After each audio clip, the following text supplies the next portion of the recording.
Hello friends, कैसे हैं आप लोग। तो अब तक हम लोग संविधान सभा और प्रस्तावना को पढ़ चुके थे। संविधान सभा का आपका टेस्ट भी हो चुका था। तो आज से हम अपने फंडामेंटल राइट्स यानी मूल अधिकारों को पढ़ना शुरू करेंगे। हालांकि जब भी हम मूल अधिकार पढ़ते हैं तो हमेशा टीचर इसी बात से शुरुआत करता है कि मूल अधिकारों का उल्लेख संविधान के भाग 3 में अनुच्छेद 12 से 35 तक दिया गया है, जहां मूल अधिकारों को 6 वर्गों में बांटा गया है और भाग 3 को भारतीय संविधान का मैग्ना कार्टा कहा जाता है। लेकिन आज का जो लेक्चर है वो एक इंट्रोडक्शन लेक्चर है, जो कि मूल अधिकारों को पढ़ने से पहले समझना जरूरी है। हम सीधा आर्टिकल 12 पढ़ना शुरू करें, 13, 14, 15, ये जरूरी नहीं है। हमें सबसे पहले मूल अधिकारों के विषयों को समझना होगा कि आखिर मूल अधिकार होते क्या है। तो इसके अंदर हम 4 बातों को पढ़ेंगे। सबसे पहले पढ़ेंगे मूल अधिकार का अर्थ, उसके बाद उसकी ऐतिहासिक पृष्ठभूमि, उसके बाद संविधान सभा में मूल अधिकारों को लेकर क्या विचार रहा, और आखिरी में मूल अधिकारों की क्या विशेषताएं होती हैं। देखिए, मूल अधिकार 2 शब्दों से मिलकर बना है, मूल प्लस अधिकार। अंग्रेजी में इसे कहते हैं फंडामेंटल राइट्स। तो सबसे पहले हम राइट्स को समझते हैं कि अधिकार क्या होते हैं। देखिए, अधिकार का मतलब होता है कि ये दावे या हक, जो आपका हक है, एक अधिकार का मतलब ऐसा दावा या हक जिसे समाज मान्यता देता है और राज्य के द्वारा प्रदान किया जाता है। यानी अधिकार क्या होता है? अधिकार आपका दावा है, आपका हक है, जिसे मान्यता कौन देता है? समाज, और प्रदान कौन करता है? राज्य। तो इसे कहते हैं अधिकार। अधिकार कई प्रकार के होते हैं। अधिकार को विधिक अधिकारों में भी बांटा जाता है, संवैधानिक अधिकारों में भी, लेकिन यहां पर बात हो रही है मूल अधिकार। जब अधिकार के आगे मूल शब्द यानी फंडामेंटल शब्द लग जाता है, तब उसका अर्थ थोड़ा सा बदल जाता है। मूल अधिकार का मतलब एक ऐसा अधिकार जो कि एक व्यक्ति के चहुमुखी या बहुमुखी विकास के लिए अति आवश्यक हो, और जिसे संविधान के द्वारा गारंटी दी जाए कि अगर आपके अधिकारों का उल्लंघन होगा तो संविधान आपके अधिकारों की रक्षा करेगा। तो मूल का मतलब होता है कि एक ऐसे अधिकार जो आपके चहुमुखी विकास के लिए आवश्यक हो और संविधान के द्वारा जिन्हें गारंटी दी जाए। तो याद रखिएगा, अधिकार और मूल अधिकार, इन दोनों में अंतर है। अधिकार के अंदर यह जरूरी नहीं है कि उसका पूरा चहुमुखी विकास हो सकता है कि वो केवल विधिक अधिकार हो, संपत्ति का अधिकार केवल संपत्ति से प्रोटेक्ट करता हो। लेकिन मूल अधिकार का मतलब होता है ऐसे अधिकार जो आपके बहुमुखी विकास के लिए आवश्यक हो, और संविधान के द्वारा जब उन अधिकारों की रक्षा की जाती है तब उन्हें कहा जाता है फंडामेंटल राइट्स। तो फंडामेंटल राइट्स क्या होते हैं ये आपको समझ में आया होगा। अब हम बात करते हैं ऐतिहासिक पृष्ठभूमि की। ऐतिहासिक पृष्ठभूमि का मतलब होता है कि आखिर मूल अधिकारों की मांग सर्वप्रथम कब की गई और किस प्रकार से यह प्रक्रिया आगे बढ़ती चली। 1895 के अंदर बाल गंगाधर तिलक के द्वारा एक स्वराज विधेयक रखा गया था, और उस विधेयक के अंदर बाल गंगाधर तिलक ने इस मांग को उजागर किया था कि एक गुलाम भारत में भी नागरिकों के पास कुछ अधिकार होने चाहिए। लेकिन उस समय ब्रिटेन की सरकार का नियंत्रण बहुत मजबूत था और स्वराज विधेयक पर कोई ध्यान नहीं दिया गया। उसके बाद 1950 के अंदर होम रूल आंदोलन शुरू हुआ था, जो कि बाल गंगाधर तिलक और एनी बेसेंट के द्वारा शुरू किया गया था। तब एनी बेसेंट ने 1950 के अंदर होम रूल विधेयक रखा था। होम रूल का मतलब होता है कि हम अपना शासन खुद करेंगे। तो उस विधेयक के अंदर भी इस बात का उल्लेख किया गया कि गुलाम भारत के अंदर भी नागरिकों को अधिकार होने चाहिए, और ब्रिटिश की संसद का यह कर्तव्य होना चाहिए कि वो नागरिकों को अधिकार दे। लेकिन फिर वही होम रूल किसी नतीजे के बिना असफल हो गया। 1927 के अंदर मद्रास अधिवेशन हुआ। भारतीय राष्ट्रीय कांग्रेस का मद्रास अधिवेशन 1927 में हुआ, जिसकी अध्यक्षता अंसारी जी ने की थी। मद्रास के अंदर अधिवेशन हुआ था, अंसारी जी ने इसकी अध्यक्षता की थी, मुख्तार अंसारी जी। तो इस अधिवेशन के अंदर पहली बार भारतीय राष्ट्रीय कांग्रेस ने मूल अधिकारों की मांग को रखा और यह कहा कि मूल अधिकार होने चाहिए। लेकिन मुख्य रूप से 1928 के अंदर जब मोतीलाल नेहरू की नेहरू रिपोर्ट आई, तब हम ये मानते हैं कि पहली बार दरअसल नेहरू रिपोर्ट के अंदर वास्तविक रूप से सारभूत तरीके से मौलिक अधिकारों को औपचारिक रूप से प्रस्तुत किया गया। तो ये सवाल एग्जाम में बहुत आता है नेहरू रिपोर्ट वाला कि सबसे पहले मूल अधिकारों को विस्तारित रूप से या बेहतर तरीके से या औपचारिक रूप से किस समय रखा गया। तो याद रखिएगा 1928 नेहरू रिपोर्ट, ये जवाहरलाल नेहरू नहीं है, ये उनके पिता मोतीलाल नेहरू है, तो नेहरू रिपोर्ट के अंदर रखा गया। उसके बाद 1931 के अंदर एक कराची अधिवेशन हुआ था। यह कराची अधिवेशन सरदार वल्लभ भाई पटेल की अध्यक्षता में हुआ था और इस अधिवेशन की सबसे प्रमुख और विशेष बात यही थी कि इस अधिवेशन के अंदर मूल अधिकारों का प्रस्ताव पारित हुआ था। 1927 में मद्रास अधिवेशन में भी मूल अधिकारों का प्रस्ताव रखा था, लेकिन वो पारित नहीं हुआ था। 1931 के अंदर सरदार वल्लभ भाई पटेल की अध्यक्षता में जो कराची अधिवेशन हुआ था, तब मूल अधिकारों का प्रस्ताव पारित हुआ था और मूल अधिकारों की एक सूची दी गई थी कि ये मूल अधिकार हमें ब्रिटिश संसद से चाहिए। तो ऐतिहासिक पृष्ठभूमि के अंदर ये 4th पॉइंट और 5th पॉइंट आपको याद रखना है अपने एग्जाम के लिए। सबसे पहले 1928 के अंदर नेहरू रिपोर्ट के अंदर मौलिक अधिकारों की एक व्याख्या की गई और उसके बाद दूसरा पॉइंट याद रखना है कि कराची अधिवेशन 1931 में जो सरदार वल्लभ भाई पटेल की अध्यक्षता में हुआ था और इस अधिवेशन में मूल अधिकारों की मांग का एक प्रस्ताव पारित हुआ और मूल अधिकारों की एक निश्चित सूची हमें प्रदान की गई। तो ये ऐतिहासिक पृष्ठभूमि के अंदर ये लास्ट के 2 पॉइंट आपको याद रखने हैं। अब हम बात करते हैं संविधान सभा में मूल अधिकार। देखिए, संविधान सभा हम विस्तार से पढ़ चुके हैं। आपको याद हो कि मैंने बताया था कि संविधान सभा की तीसरी बैठक में 13 दिसंबर 1946 में पंडित जवाहरलाल नेहरू के द्वारा उद्देशिका प्रस्ताव पेश किया गया था और वो उद्देशिका प्रस्ताव 22 जनवरी 1947 को पास हो गया था। कब पास हुआ था? 22 जनवरी 1947। इसके 2 दिन के बाद यानी 24 जन 1947, 24 जनवरी 1947 को एक कमेटी का गठन किया गया था, एक समिति का गठन किया गया। उस समिति का नाम था मूल अधिकार अल्पसंख्यकों एवं जनजातियों तथा बहिष्कृत परामर्श समिति। कब गठित किया गया? जिस दिन उद्देशिका प्रस्ताव पारित हुआ उसके 2 दिन बाद, 22 जनवरी 1947 को उद्देशिका प्रस्ताव पारित हुआ, उसके 2 दिन बाद यानी 24 जनवरी 1947 को एक परामर्श, एक एडवाइजरी कमेटी का गठन किया गया। उस कमेटी का नाम था मूल अधिकार अल्पसंख्यकों एवं जनजातियों तथा बहिष्कृत परामर्श समिति। इसके अध्यक्ष कौन थे? इसके अध्यक्ष थे सरदार वल्लभ भाई पटेल। इसके अध्यक्ष कौन थे? सरदार वल्लभ भाई पटेल। इस समिति ने पूरा विचार करने के बाद 27 फरवरी, कब? 27 फरवरी 1947 को इस कमेटी को 5 अलग अलग उप समितियों में विभाजित कर दिया। थोड़ा कठिन है, थोड़ा समझिएगा कि 22 जनवरी 1947 को उद्देशिका प्रस्ताव पारित हुआ, उसके 2 दिन बाद यानी 24 जनवरी 1947 को एक सरदार वल्लभ भाई पटेल की अध्यक्षता में एक एडवाइजरी, एक परामर्श समिति बनाई गई, मूल अधिकार अल्पसंख्यकों एवं जनजातियों तथा बहिष्कृत परामर्श समिति। कब बनी? 24 जनवरी 1947। किसकी अध्यक्षता में बनी? सरदार वल्लभ भाई पटेल।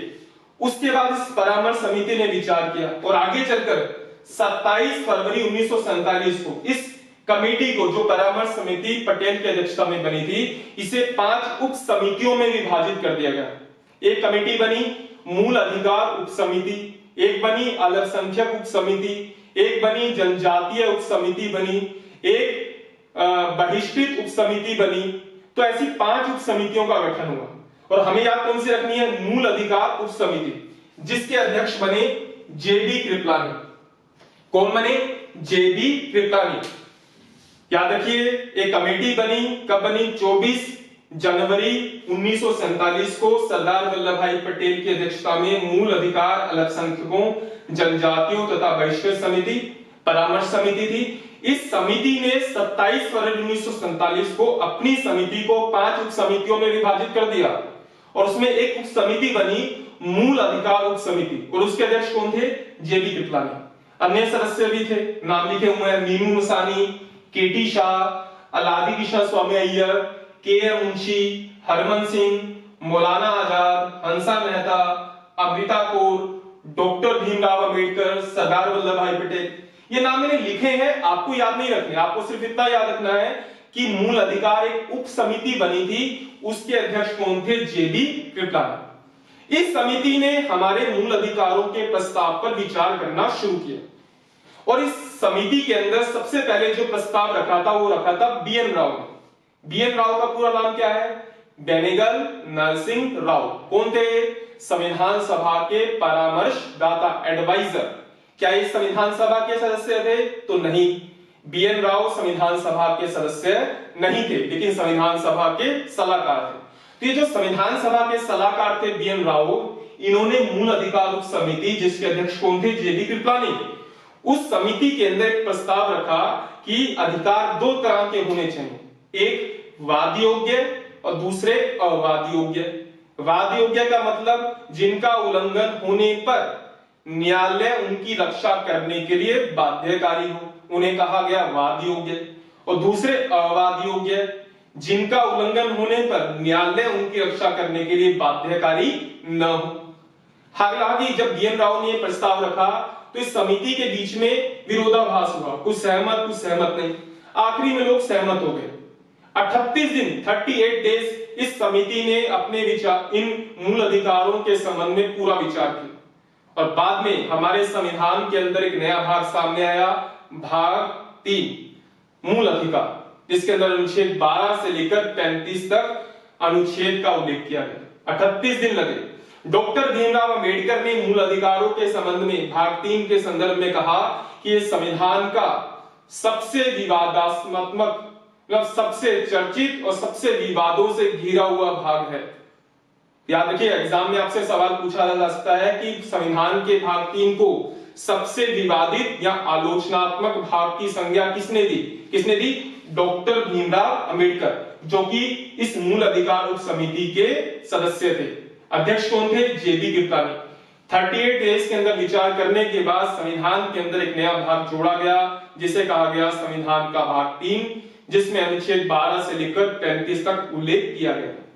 हमारे संविधान के भाग 3 को मैग्ना कार्टा की संज्ञा दी जाती है, जो कि हम विशेषताओं में पढ़ेंगे। तो 3 चीजें अब तक हमने पढ़ी कि मूल अधिकारों का अर्थ क्या होता है, ऐतिहासिक पृष्ठभूमि जिसके अंदर आपको नेहरू रिपोर्ट और कराची अधिवेशन याद रखना है, और उसके बाद संविधान सभा में मूल अधिकारों से संबंधित विचार। अब हमारे मूल अधिकारों की कुछ विशेषताएं। पहली विशेषता है कि भारत में मूल अधिकार आत्यांतिक नहीं। आत्यांतिक को कहते हैं इंग्लिश में एब्सोल्यूट। एब्सोल्यूट का मतलब होता है, आत्यांतिक का मतलब होता है जिनके ऊपर कोई भी पाबंदियां या निर्बंधन ना हो, यानी मैं जो चाहे वो कर सकूं, ऐसे अधिकार नहीं है। हमारे यहाँ जो मूल अधिकार मिले हैं वो एक युक्ति युक्त निर्बंधनों, एक निश्चित सीमाओं में रहकर मिले हैं। तो याद रखिएगा कि भारत के संविधान में जो मूल अधिकार हैं वो अत्यांतिक नहीं है, एब्सोल्यूट नहीं है, वो एक निश्चित सीमाओं में रहकर हमें मिले हैं। दूसरा, हमारे संविधान में मूल अधिकारों को 2 वर्गों में बांटा गया है। एक ऐसे अधिकार जो भारत में रहने वाले सभी नागरिकों को मिले हैं, और एक ऐसे मूल अधिकार जो केवल भारत के नागरिकों को मिले। देखिए, जो 12 से लेकर 35 तक मूल अधिकार हैं, उसमें से 14 से लेकर 32 तक 6 भागों में मूल अधिकारों को बांटा है। सभी मूल अधिकार नागरिकों को मिले हैं, पूरे के पूरे। लेकिन 5 मूल अधिकार ऐसे हैं जो केवल भारत के नागरिकों को है, केवल भारत के नागरिकों को, यानी वो मूल अधिकार किसी अन्य व्यक्ति को नहीं मिले। देखिए, एक चीज होती है व्यक्ति,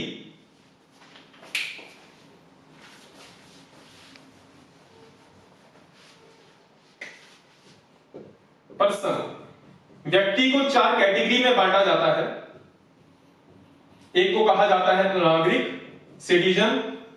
दूसरे को कहा जाता है अन्य देशीय व्यक्ति, यानी फॉरेनर। तीसरे को कहा जाता है शरणार्थी, यानी रेफ्यूजी। और चौथे को कहा जाता है राज्य विहीन व्यक्ति। ये व्यक्ति की 4 अलग अलग कैटेगरी होती है: नागरिक, सिटीजन, अन्य देशीय व्यक्ति, फॉरेनर्स, शरणार्थी, रिफ्यूजी, राज्य विहीन व्यक्ति मतलब स्टेटलेस पर्सन।